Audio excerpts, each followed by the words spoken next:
أعوذ بالله من الشيطان الرجيم بسم الله الرحمن الرحيم الحمد لله الذي خلق السماوات والأرض وجعل الظلمات والنور تمام تعریف اس اللہ کے لیے ہے جس نے آسمانوں کو اور زمین کو پیدا کیا اور اندھیریا اور نور کو بنایا۔ پھر بھی جو کافر ہیں دوسروں کو اپنے رب کے ساتھ شریک ٹھہراتے ہیں۔ اللہ وہ ذات ہے جس نے تم کو گیلی مٹی سے پیدا کیا، پھر موت کا ایک وقت تمہارا متعین فرما دیا، اور جو وقت دوبارہ زندہ کر کیے جانے کا ہے وہ اس کے پاس متعین ہے، پھر بھی تم شک میں پڑے ہوئے۔ یہ قرآن کریم کی ترتیب کے اعتبار سے 6 نمبر کی صورت ہے، اور آسمان سے اترنے کے اعتبار سے 55ویں نمبر کی صورت ہے۔ اس میں کل 20 رکوع ہیں اور 165 آیات ہیں۔ اس سورت کا نام ہے سورہ انعام۔ انعام عربی میں 4 پاؤں والے جانور کو کہا جاتا ہے، اور ایسے جانوروں کا تذکرہ ہے جن کو مشرکین نے بتوں کے نام پر چھوڑ رکھا تھا، اور ہمیشہ ہمیشہ کے لیے یا تو ان کا گوشت حرام یا ان کا دودھ حرام کر دیا تھا اپنے اوپر۔ حالانکہ یہ اللہ کی طرف سے حلت اور حرمت نہیں تھی، بلکہ خود اپنے آپ سے بدعقیدگی کی وجہ سے انہوں نے حرام کر دیا تھا۔ تو ان انعام اور جانوروں کا تذکرہ اس میں ہے، اس لیے اس پوری سورت کا نام سورہ انعام رکھا گیا۔ یہ پوری سورت مکی سورت ہے۔ مکی اور مدنی صورتوں میں ایک عمومی فرق یہ ہے کہ مکی صورتوں میں زیادہ تر عقائد کا تذکرہ ہے، عقیدہ توحید، عقیدہ رسالت، عقیدہ بعث بعد الموت، اور مدنی صورتوں میں احکامات کا تذکرہ ہے۔ تو مکی دور میں عقائد پر محنت کرائی گئی، ایمان کو مضبوط کرایا گیا، ایمانیات کے سلسلے میں آیات کو نزول ہوا، اور مدنی دور میں جب ریاست قائم ہو گئی تو پھر اللہ تبارک و تعالیٰ نے احکامات کا سلسلہ شروع فرمایا۔ یہ ایسی صورت ہے جو ایک ساتھ پوری کی پوری اتری ہے اللہ کے نبی صلی اللہ علیہ وسلم پر، اور باقی صورتوں میں سے کچھ آیات اترتی تھی، پھر تھوڑے وقت کے بعد کچھ آیات اترتی تھی۔ سورہ انعام ایک ساتھ پوری کی پوری صورت اتری ہے، اور 70,000 فرشتے اس کے اعزاز میں جب یہ صورت اتر رہی تھی، 70,000 فرشتے اس کو لے کر کے آ رہے تھے حضرت جبرائیل علیہ السلام کے ساتھ، کہ اس صورت کا اتنا بڑا اعزاز ہے۔ اس صورت کے اندر ابتدا میں جو پہلا لفظ استعمال ہوا ہے وہ ہے الحمدللہ۔ تفسیر قرطبی میں علامہ قرطبی رحمت اللہ علیہ فرماتے ہیں کہ الحمدللہ کے لفظ سے شروع ہونے والی صورتوں کی تعداد کل 5 ہے۔ ایک تو سورہ فاتحہ الحمدللہ رب العالمین، جس کے اللہ کی عمومی تعریف ہے، یعنی تمام جہانوں کا پالنہار اللہ ہے۔ دوسرے نمبر پر ہے یہ سورہ انعام جو الحمدللہ کے لفظ سے شروع ہو رہی۔ تیسری سورت ہے سورہ کہف، الحمدللہ الذی انزل علی عبدہ الکتاب، وہ بھی الحمدللہ کے لفظ سے شروع ہو رہی۔ اور 22 پارے میں 2 صورتیں ہیں، سورہ سبا اور سورہ فاتر۔ تو ماں بقیہ 4 صورتوں میں اللہ کی خصوصی قدرت کا ذکر کر کے اس کی تعریف کی گئی ہے، اور سورہ فاتحہ میں عمومی قدرت کا ذکر ہے اور اللہ تعالیٰ کی عمومی تعریف ذکر کی گئی ہے۔ تو 5 صورتیں قرآن میں ایسی ہیں جو الحمدللہ کے لفظ سے شروع ہوتی ہیں۔ اللہ تعالیٰ نے شروع کی آیات میں ایک مضبوط عقیدہ توحید کو بیان کیا۔ پہلی آیت کا ترجمہ آپ کے سامنے آیا کہ تمام تعریف اس اللہ کے لیے ہے جس نے آسمانوں کو اور زمین کو پیدا کیا اور اندھیریوں کو اور نور کو بنایا۔ اس میں 4 لفظ ہیں۔ عربی گرامر کے اعتبار سے اگر موٹی بات ہم سمجھنا چاہیں، ایک ہے پیدا کرنا اور ایک ہے بنانا، دونوں کے درمیان فرق ہے، لیکن ہماری موٹی زبان میں کوئی فرق نہیں۔ اللہ نے ہم کو بنایا، اللہ نے ہم کو پیدا کیا، لیکن عربی میں فرق ہے۔ عربی میں پیدا کرنے کے لیے خلق کا لفظ استعمال ہوتا ہے، اور بنانے کے لیے جعل کا لفظ استعمال ہوتا ہے، اور دونوں میں فرق یہ ہے کہ اوریجنل چیز کو جب وجود میں لائیں گے اللہ تعالیٰ، تو اللہ تعالیٰ اس کے لیے خلق کا لفظ استعمال کریں گے۔ دیکھیے آسمان اور زمین ان کے بغیر اندھیری اور روشنی کا آپ تصور نہیں کر سکتے. آسمان اور زمین ہو تبھی آپ کو اندھیرا ہونا اور روشن ہونا سمجھ میں آئے گا. اگر چار دیواری نہ ہو تو اس پر رنگ آپ کو سمجھ میں نہیں آئے گا، کیونکہ رنگ تابع ہے اور دیوار اصل ہے.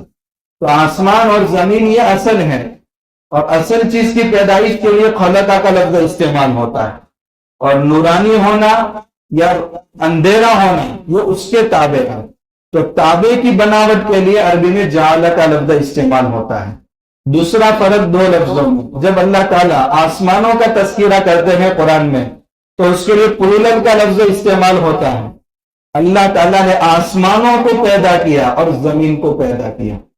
حالانکہ سورہ طلاق میں آپ دیکھیں گے کہ اللہ نے 7 آسمان بنائے اور ان کے مانند زمین بھی بنائی، یعنی آسمانوں کی تعداد بھی 7 ہے اور زمین کی تعداد بھی 7 ہے، مگر دونوں کے الفاظ کے ذکر کرنے میں قرآن میں فرق ہے. وہ فرق اس وجہ سے ہے، آپ عربی الفاظ پر اگر غور کریں گے تو اتنے راز اس میں اللہ تعالیٰ نے چھپائے ہیں کہ ایک ایک لفظ پر پوری تفسیر اور پوری زندگی مفسرین نے کھپا دی ہیں. سماوات یعنی آسمانوں کا لفظ جو جمع کا استعمال کیا جاتا ہے، یہ اس بات کی طرف اشارہ ہے کہ 7 آسمان میں سے ہر ایک آسمان اپنی صورت اور حیت کے اعتبار سے دوسرے سے الگ ہے.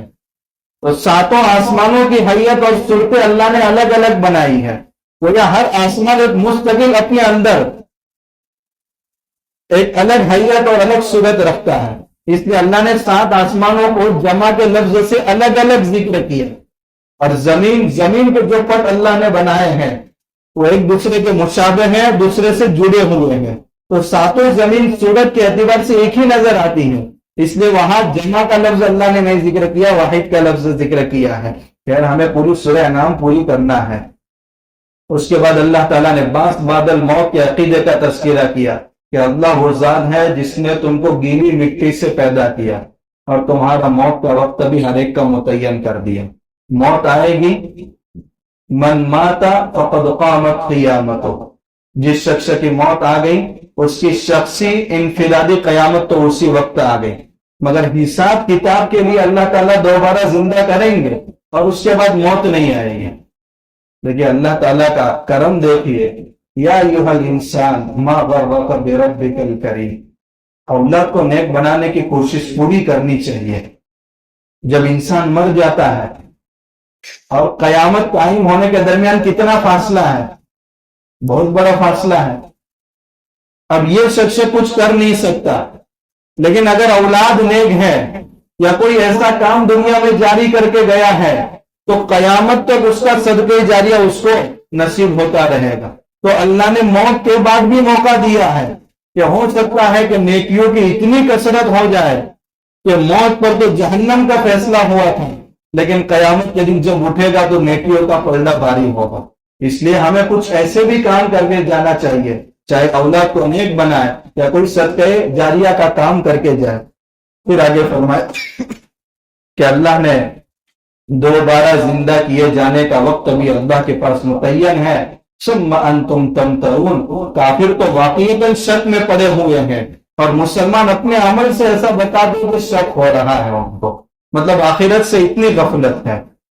پھر آگے اللہ تعالیٰ نے اللہ کے نبی صلی اللہ علیہ وسلم سے فرمایا کہ آپ یہ جو چاہتے ہیں کہ آپ سے جن معجزات کا مطالبہ کیا جاتا ہے اور آپ یہ چاہتے ہیں، آج جو آیت پڑھی گئی سورہ توبہ کی آخری آیت، سیکنڈ لاسٹ آیت، لقد جاءکم رسول من انفسکم عزیز علیہ ما عنتم حریص علیکم، کہ اللہ کے نبی صلی اللہ علیہ وسلم امت کے لیے انتہائی حریص ہے.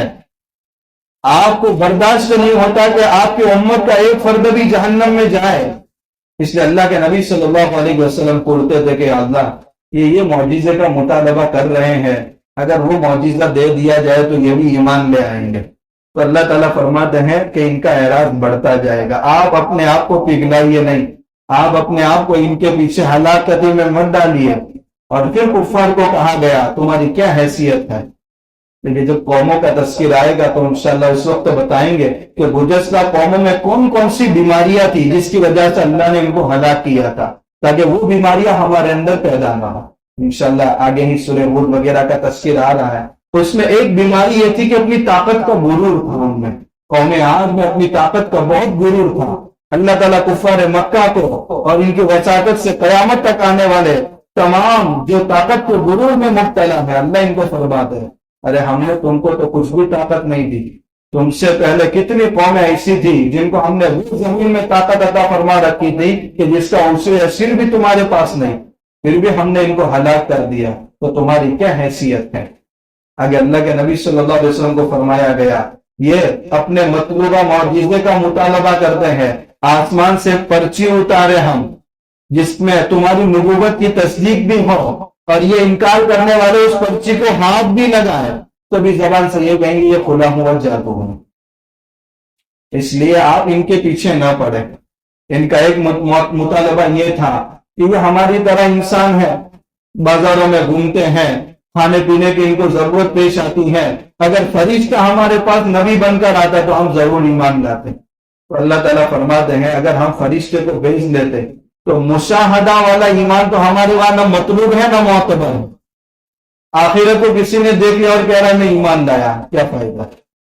دوسرا، ان میں فرشتوں کو دیکھنے کی طاقت کہاں ہوتی؟ اور فرشتہ تو کھانے پینے کی چیز سے آزاد ہے، وہ 24 گھنٹے عبادت کرتا، تو ان میں طاقت ہے؟ اور اگر ہم فرشتے کے بجائے انسان کو نبی بنا کر بھیجتے تو پھر وہی سوال کہ انسان بن کر کے کیوں آیا؟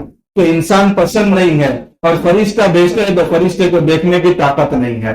اس لیے ان کا کام ہے اعتراض کیے جانا، آپ کا کام ہے اعراض کرتے جانا، ان کے پیچھے مت پڑیے۔ ایک لطیفہ، باپ بیٹے اپنے گھر سے بہت دور جاتے تھے مزدوری کے لیے، سواری کا کوئی انتظام نہیں تھا، تھوڑے پیسے جمع ہوئے اور سواری خریدی۔ اس زمانے میں گدھے کی سواری کو پسندیدہ سمجھا جاتا تھا۔ حضرت عزیر علیہ السلام کے قصے کا ذکر آپ کے سامنے ہوا تھا کہ سورہ بقرہ میں احیاء موتیٰ کے کل کتنے واقعات ہیں؟ 4 واقعات، اور ان میں حضرت عزیر علیہ السلام ایک بستی سے گزر رہے تھے تو اللہ نے 100 سال تک ان کو بھی موت دے دی، اور ساتھ میں کیا چیز تھی؟ ان کی سواری۔ ان کی سواری کون سی تھی؟ گدھا۔ لیکن یہ گدھا عمومی زبان میں حقارت کے لیے لفظ استعمال ہوتا ہے، اس لیے علماء نے وہاں ترجمہ بدلا ہے کہ گدھا ترجمہ نہ کیا جائے بلکہ ترجمہ کیا جائے دراز گوش۔ یہ فارسی لفظ ہے، دراز کے معنی لمبا اور گوش کے معنی ہے کان۔ لمبے کان والے جانور پر وہ سوار تھا۔ اللہ کے نبی صلی اللہ علیہ وسلم نے بھی اس کی سواری کی ہے، تو آپ کی شان کو دیکھتے ہوئے، یہ حضرت عزیر علیہ السلام کی نبوت کی شان کو دیکھتے ہوئے ہمارے درمیان جو حقارت آمیز لفظ استعمال ہوتا ہے وہ نہ کیا جائے، تاکہ قرآن کی بھی بے ادبی نہ ہو اور انبیاء کی شان میں کی کسی قسم کی کوئی حقارت آمیز لفظ سے استعمال نہ ہو۔ اس لیے جب ترجمہ پڑھیں گے بہت سے لوگوں نے گدھا ہی لکھا ہے، مگر ادب والا لفظ ہے کہ دراز گوش، جس کی سواری انبیاء نے بھی کی ہے، کہ وہ گدھا لے کر کے جا رہے تھے۔ اس سے اوپر سے یاد آیا، اب یہ دونوں کئی سال کے بعد سواری ملی تھی تو دونوں سوار ہو گئے۔ آگے 2 شخص ملے اور وہی جملہ استعمال کیا، باپ بیٹے کتنے ظالم ہیں، ایک سواری پر اتنا ظلم کر رہے ہیں۔ تو ان کی باتوں سے متاثر ہوئے، تو باپ نے بیٹے سے کہا بیٹا تو سوار رہے، میں چلتا ہوں، یہ لوگ باتیں کر رہے ہیں کہ 2 ایک سواری پر کیا ظلم کر رہے ہیں۔ تو بیٹا سوار ہوا، باپ پیدل چل رہا ہے۔ آگے چل کر 2 اور ملے، کہنے لگے یہ بیٹے کو شرم نہیں آتی، طاقتور ہو کر کے سواری پر سوار ہے اور باپ پیدل چل رہا ہے۔ بیٹے نے کہا ابا یہ 2 لوگ ایسی باتیں کر رہے ہیں، تم سوار ہو جاؤ میں اتر جاتا ہوں۔ تو ابا کو سوار کیا اور بیٹا وہ چل رہا ہے۔ آگے چل کر اور 2 ملے، کہا باپ کو شرم نہیں آتی، معصوم جان کو پیدل چلا رہا ہے، خود سوار ہے۔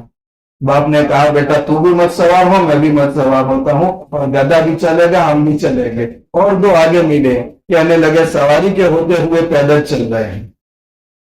انہوں نے کہا کرنا کیا چاہیے کوئی صورت سمجھ میں نہیں آتی، تو انہوں نے گدھے کو اپنے کندھے پر سوار کر لیا اور دونوں چل رہے ہیں۔ تو لوگوں نے کہا کہ سواری کے ہوتے ہوئے خود پریشان ہو رہے ہیں۔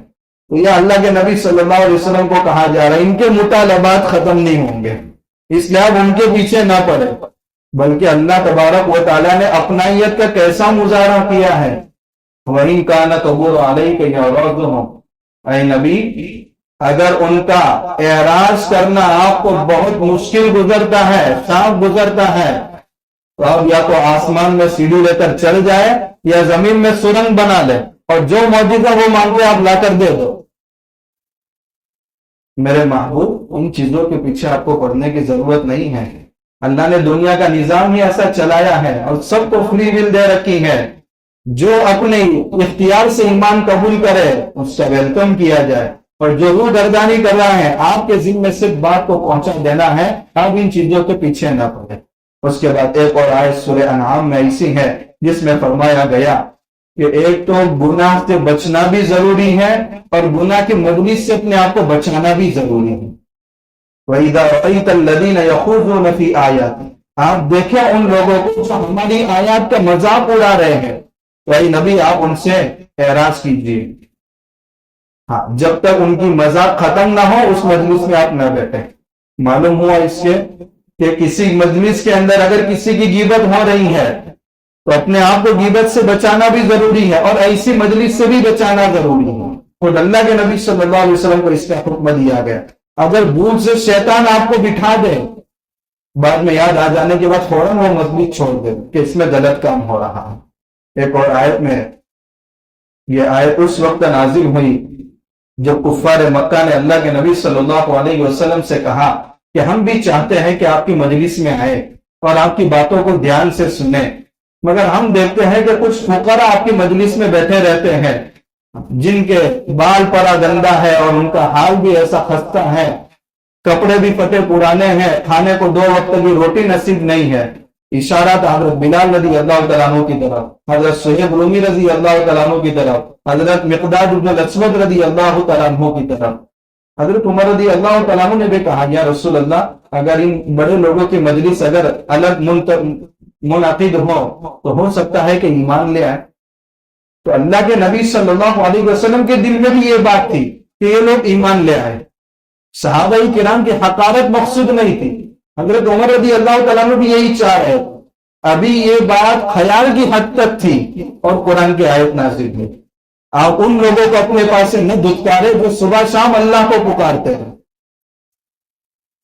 ان کا حساب آپ کے ذمے نہیں ہے اور نہ آپ کا حساب ان کے ذمے ہے. ان کی مجلس الگ سے نہیں لگے گی.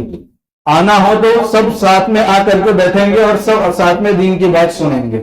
اور اگر یہ لوگ قبول نہیں کرتے تو قیامت کے دن حساب آپ سے نہیں لیا جائے گا، ان کے اعمال کی کچھ انہی سے ہوگی. مگر ان صحابہ کو جو طلب صادق کے ساتھ آپ کی مجلس میں آ رہے ہیں، ان کو اپنی مجلس سے ہرگز نہ اٹھائیں، بلکہ جب بھی وہ آپ کے پاس آئے فقل سلام علیکم، تو آپ ان کو سلام کہیے. اللہ کی سلامتی ان کے اوپر ہو اور آپ ان کو اللہ کی طرف سے رحمت کی بشارت بھی ان کو سنائیں. معلوم ہوا کہ دین کی مجلسوں میں کوئی تفریق نہیں ہے. محمود اور ایاز سب ہی ایک ہی صف میں کھڑے ہوں گے، تبھی تو دل میں باتیں اثر کرتی ہیں. ورنہ بخاری شریف کی روایت ہے کہ 2 شخص کبھی علم دین کا حاصل نہیں کر سکتے، ایک مستحی اور ایک مستکبر. مستحی یعنی شرم محسوس کرنے والا کبھی بھی علم حاصل نہیں کر سکتا، اور جس کے دل میں تکبر ہے، اپنے آپ کو بڑا سمجھتا ہے، وہ بھی کسی کے سامنے زانو تلمس کیا نہیں کرے گا تو اس کو بھی علم حاصل نہیں ہوگا. اس کے بعد حضرت ابراہیم علیہ السلام کی دعوت کا مشہور تذکرہ.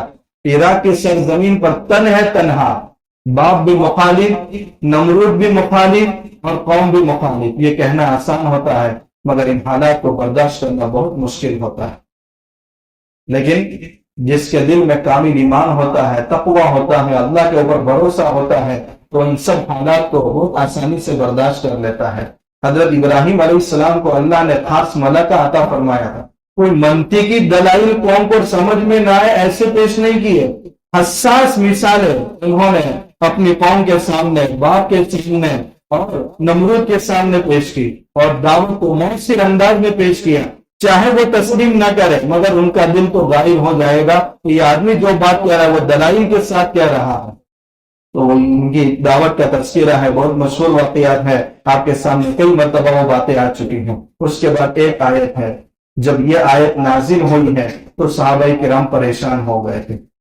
صحابہ کرام چونکہ عربی نسل تھے، عربی سمجھتے تھے، قرآن کو سمجھتے تھے، اس لیے پریشان ہوتے تھے، اور نہ ہم قرآن سمجھتے ہیں نہ پریشان ہوتے ہیں۔ ایک مقتدی صاحب نے امام صاحب سے کہا آپ تراویح میں ایک پارہ سنائے تو کتنا وقت لگے گا؟ کہا 1 گھنٹہ۔ کہا 2 پارے سنائے تو کتنا وقت لگے گا؟ کہا 2 گھنٹہ۔ کہا 3 پارے سنائیں گے تو کتنا وقت لگے گا؟ کہا 1 گھنٹہ۔ کہا یہ لوجک تو سمجھ میں نہیں آ رہی امام صاحب۔ تو امام صاحب نے بتایا کہ 1 پارہ پڑھوں گا تو میں بھی سمجھوں گا، تمہیں بھی سمجھ میں آئے گا، اور 1 ہی گھنٹہ لگے گا، اور 2 پارہ پڑھوں گا تو مجھے سمجھ میں آئے گا مگر تمہیں سمجھ میں نہیں آئے گا، مگر وقت تو 1 ہی گھنٹہ رہے گا، اور 3 پارے پڑھوں گا تو نہ میں سمجھوں گا نہ تم سمجھیں گے، وقت تو 1 ہی گھنٹہ رہے گا۔ تو ہم تو نہ قرآن کی آیت کو سمجھتے ہیں اور نہ پریشان ہوتے ہیں۔ یہ آیت جب نازل ہوئی، وہ لوگ جو ایمان لائے اور انہوں نے اپنے ایمان کو ظلم کے ساتھ نہیں ملایا، ان کے لیے اللہ نے 2 وعدے فرمائے، ان کو امن و امان بھی نصیب ہوگا اور ہدایت بھی نصیب ہوگی۔ صحابہ کرام پریشان ہو گئے، کہا یا رسول اللہ ہم ایمان تو لائے ہیں مگر ہم میں سے کون ایسا ہے جس نے اپنے نفس پر ظلم نہ کیا ہو، تو کیا ہم اس کی فضیلت سے محروم رہیں گے؟ اللہ کے نبی صلی اللہ علیہ وسلم نے ان کی پریشانی کو حل کیا کہ ظلم کا معنی وہ نہیں ہے جو تم سمجھ رہے ہو کہ معمولی گناہ بھی ظلم، یہاں یہ معنی مراد نہیں، یہاں ظلم کا معنی شرک ہے۔ اللہ کے نبی صلی اللہ علیہ وسلم نے سورہ لقمان کی آیت بھی پڑھی، یا بنی لا تشرک باللہ ان الشرک لظلم عظیم، شرک بہت بڑا ظلم ہے، اور وہ ظلم یہاں لفظ اللہ نے استعمال کیا ہے، اور معنی اس آیت کا یہ کہ جو ایمان لائے اور اللہ کے ساتھ کسی کو شریک کر کے ظلم نہ کرے تو انہیں امن بھی ملے گا اور ہدایت بھی ملے گی۔ اس کے بعد جہاں 8واں پارہ شروع ہو رہا ہے وہاں بھی اللہ کے نبی صلی اللہ علیہ وسلم کو بتا دیا کہ اگر فرشتے روبرو ان کفار کے سامنے آ کر کے بات کرے، یا یہ کہتے ہیں کہ ہمارے باپ دادا مر گئے، اب کون دوبارہ ان کو قیامت میں زندہ کرے گا؟ اگر ہم ان مردوں کو زندہ کریں اور ان کے باپ دادا ان کے سامنے آ کر بات بھی کرے، یا جن معجزات کا مطالبہ کرتے ہیں ہم اتار بھی دے تو بھی یہ ایمان لائیں گے نہیں۔ ان کا مطالبہ ماننے کے لیے نہیں ہے، تو ان کا مطالبے کا تسلسل ختم ہی نہیں ہوتا، ایک معجزہ پورا کیا جائے گا تو اور دوسرے کا مطالبہ ہوگا، اس لیے آپ ان سے ایمان کی توقع نہ رکھیں۔ پھر آگے فرمایا بہت عجیب و غریب آیت ہے، فَمَن يُرِدِ اللَّهُ أَن يَهْدِيَهُ يَشْرَحْ صَدْرَهُ لِلْإِسْلَامِ، جس شخص کو اللہ ہدایت دینا چاہے اس کے سینے کو اللہ اسلام کے لیے کھول دیتے ہیں، اور جس شخص کو اللہ گمراہ کرنا چاہے اس کے سینے کو اللہ تعالیٰ بہت تنگ بنا دیتے ہیں، اور اس انداز سے وہ تنگی محسوس کرتا ہے گویا زبردستی وہ آسمان میں چڑھ رہا ہے۔ ایک انسان کے لیے اوپر چڑھنا مشکل ہو اور بتکلف اس کو آسمان پر چڑھایا جائے تو کتنی تکلیف ہوتی ہے، طبیعت پر اتنا بوجھ پڑتا ہے، صرف نماز کے لیے اوپر جانا پڑے تو بھی مشکلیں ہوتی ہے، تو آسمان پر چڑھنا کتنا مشکل ہوگا۔ تو اللہ تعالیٰ جس کے سینے کو اسلام کے لیے کھول دے، سمجھ لو اللہ نے اس کے ساتھ ہدایت کا ارادہ کیا ہے۔ اس کی علامات بھی علماء نے بیان فرمائی ہیں، 3 علامتیں بیان فرمائی ہیں، اگر یہ 3 علامتیں پائی جاتی ہیں تو سمجھو اللہ نے اس کا سینہ اسلام کے لیے کھول دیا ہے۔ اللہ تعالیٰ وہ تینوں علامتیں ہمارے اندر پیدا فرما دے۔ ان میں ایک علامت ہے الانابۃ الی دار الخلود، ہمیشہ کے گھر کی طرف اس کی توجہ بڑھ جاتی ہے، وہ ہمیشہ سوچتا ہے تو اپنی آخرت کی فکر کرتا ہے۔ یہ سینے کو اللہ نے اسلام کے لیے کھولنے کی پہلی علامت ہے۔ اللہ سچی آخرت کی فکر ہم سب کو نصیب فرمائے۔ اور دوسری بات بیان فرمائی وَالتَّجَافِ عَنْ دَارِ الْغُرُورِ، دھوکے کے گھر سے وہ اپنے آپ کو بچانا شروع کرتا ہے، زیادہ دنیا کے الجھنوں میں وہ پڑتا نہیں ہے، دنیا کے یہ دھوکے کا گھر ہے اور اپنے آپ کو وہ بچاتا ہے تاکہ میں کہیں یہاں پھنس کر کے آخرت سے غافل نہ ہو تو یہ دوسری علامت کہ محبت دل کے اندر نہ ہو۔ اس لیے دنیا کے محبت جب تک جیب میں ہے انسان عافیت میں ہے، اور جب تک دل کے اندر آ گئی تو انسان ڈوب جائے گا۔ کشتی کے نیچے جب تک پانی ہے کشتی چلتی رہے گی، لیکن وہی پانی اگر کشتی کے اندر آ گیا تو وہی پانی جو کشتی کو چلا رہا تھا کشتی کو ڈوبو کر رکھ دے گا۔ تو یہ مال و زر جب تک جیب میں ہے دنیا کی کشتی چلتی رہے گی، لیکن جب دل میں آ گیا تو پھر دل کی گشتی ڈوب جائے گی. اللہ ہم سب کی حفاظت فرمائے. اور تیسری بات بیان فرمائی الاستعداد للموت قبل ورود الموت. موت کے آنے سے پہلے موت کی تیاری میں لگ جائے. اللہ کے سارے حقوق ادا کر رہا ہے, بندوں کے سارے حقوق ادا کر رہا ہے, گن گن کر کے وصیت نامہ بھی لکھ رہا ہے کہ میری زندگی میں اتنی نمازیں چھوٹی ہیں, میں ان کی قضا کر رہا ہوں, اگر یہ مکمل نہ ہو جائے تو میری نمازوں کا فدیہ نکالا جائے. مجھے پہلے شعور نہیں تھا, میرے اتنے رمضان کے روزے چھوٹے ہیں, میں ان کی قضا شروع کر چکا ہوں, مگر وصیت نامہ میں لکھ رہا ہے اگر ان میں سے کچھ باقی رہ جائے تو میرے مال کے تہائی حصے سے اس کا فدیہ نکالا جائے, تاکہ میں دنیا سے جاؤں تو پاک صاف ہو کر کے جاؤں کہ اللہ بھی راضی ہو اور اللہ کے بندے بھی راضی ہو. یہ تین چیزیں ایسی ہیں جو علامت ہے کہ اللہ نے اس کے سینے کو اسلام کے لیے کھول دیا ہے. اس کے بعد سورہ انعام میں اللہ نے 10 وصیتیں بیان فرمائی ہیں. ہم ارادہ کریں گے انشاءاللہ 10 نصیحتوں پر ہم عمل کریں گے. بہت مختصر ہے. سب سے پہلی نصیحت بیان فرمائی اللہ تشرکوا بہ شیئا. اللہ کے ساتھ کسی چیز کو شریک مت کرو, نہ ذات میں شریک کرو نہ صفات میں شریک کرو. وبالوالدین احسانا, اور اپنے والدین کے ساتھ اچھا سلوک کرو. یہ دوسری نصیحت ہے. اگر والدین حیات نہیں ہے تو ان کو ایصال ثواب خوب کرو. قیامت کے دن اللہ تعالی ہم کو بھی فرما برداروں میں اٹھائے. دنیا میں کوتاہیاں ہو ہی جاتی ہیں, والدین کی خدمت بڑا مشکل مسئلہ ہے, لیکن فضائل بھی اس کے بہت ہیں. رمضان کی مشہور حدیث ہے, اللہ کے نبی صلی اللہ علیہ وسلم منبر پر چل رہے ہیں اور حضرت جبرائیل کی بد دعا پر آمین کہہ رہے ہیں کہ وبالوالدین احسانا, والدین کے ساتھ اچھا سلوک. تیسری نصیحت فرمائی ولا تقتلوا اولادکم من املاق. تنگی کے خوف سے اپنی اولاد کو قتل مت کرو. آج کوئی اپنی اولاد کو قتل تو نہیں کرتا, مگر 120 دن کے بعد میس کیریج کرانا یہ بھی اولاد کو قتل کرنے کے درجے میں ہے. اللہ ہم سب کی حفاظت فرمائے. کہ تیسری نصیحت فرمائی وہ بھی مرڈر کے درجے میں ہے. وَلَا تَقْرَبُوا الْفَوَاحِشَ مَا ظَهَرَ مِنْهَا وَمَا بَطَنَ. چوتھے نمبر کی نصیحت ظاہری گناہوں کو اور باطنی گناہوں سے اپنے آپ کو بہت دور رکھو, ان کے قریب بھی مت جاؤ. ظاہری گناہ جو اعضاء بدن سے ہوتے ہیں, زبان سے جھوٹ بول رہا ہے, غیبت کر رہا ہے, چغلی کر رہا ہے, اس سے بھی اپنے آپ کو بچاؤ. اور باطنی گناہ, دل میں حسد ہے, کینہ ہے, بغض ہے, دوسروں کے خلاف غلط پلاننگیں بن رہی ہے, اس گناہ سے بھی اپنے آپ کو بہت دور رکھو. پانچویں نصیحت وَلَا تَقْتُلُوا النَّفْسَ الَّتِي حَرَّمَ اللَّهُ. اللہ نے مسلمان کا قتل تمہارے اوپر حرام کر دیا ہے, اس سازش میں بھی تم شریک مت ہو.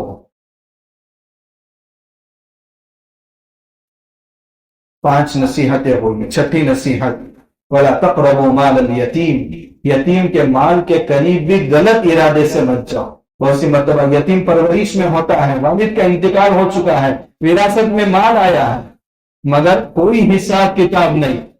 یتیم کے مال سے خود اپنے بھی کھانے پک رہے ہیں. نہیں, غلط ارادے سے یتیم کے مال کے قریب بھی مت جاؤ. 6 نصیحتیں.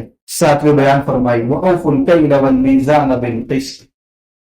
ڈنڈی مت مارو, تولو تو جھکتا تولو. ایک یہ بیماری قوم شعیب میں تھی, اللہ تبارک و تعالیٰ نے اس بیماری کی وجہ سے ان کو ہلاک کیا تھا. آج صحیح معنی میں تولنے کے احکام قرآن و سنت کے حد تک یہ مارکیٹ میں نظر نہیں آتے. رمضان کے مہینے میں کسٹمر کو بیوقوف بنایا جا رہا ہے. اللہ حفاظت فرمائے. یہ اللہ تعالیٰ کی ایک نصیحت ہے کہ جھکتا تولو, اللہ اس میں برکت دے گا. پھر آگے فرمایا وَإِذَا قُلْتُمْ فَعْدِلُوا. جب بولو تو انصاف کی بات بولو, چاہے وہ بات تمہارے قریبی رشتہ دار کے خلاف کیوں نہ ہو. اگر فیصلہ کر رہے ہیں, اگر اپنے رشتہ دار ہی غلطی پر ہے تو ان کو بتا دو اس میں غلطی تمہاری ہے, میں تمہاری سائڈ نہیں لے سکتا. ہاں, اس لیے حق میں اہل حق کا ساتھ دو, غلط لوگوں کا ساتھ مت دو. ہر جگہ ہمارے معاشرے میں گروپ بندیاں ہو رہی ہیں, ہم کہاں کھڑے ہیں؟ دیکھیں ہم فیصلہ ہم صحیح معنوں میں کریں. وَبِعَهْدِ اللَّهِ أَوْفُوا. اور 9ویں نمبر کی نصیحت بیان فرمائی کہ اللہ سے جو تم نے عہد کر رکھا ہے کہ اللہ کی مرضیات کے مطابق زندگی گزاریں گے, اس عہد کو پورا کرو. اور آخری نمبر کی نصیحت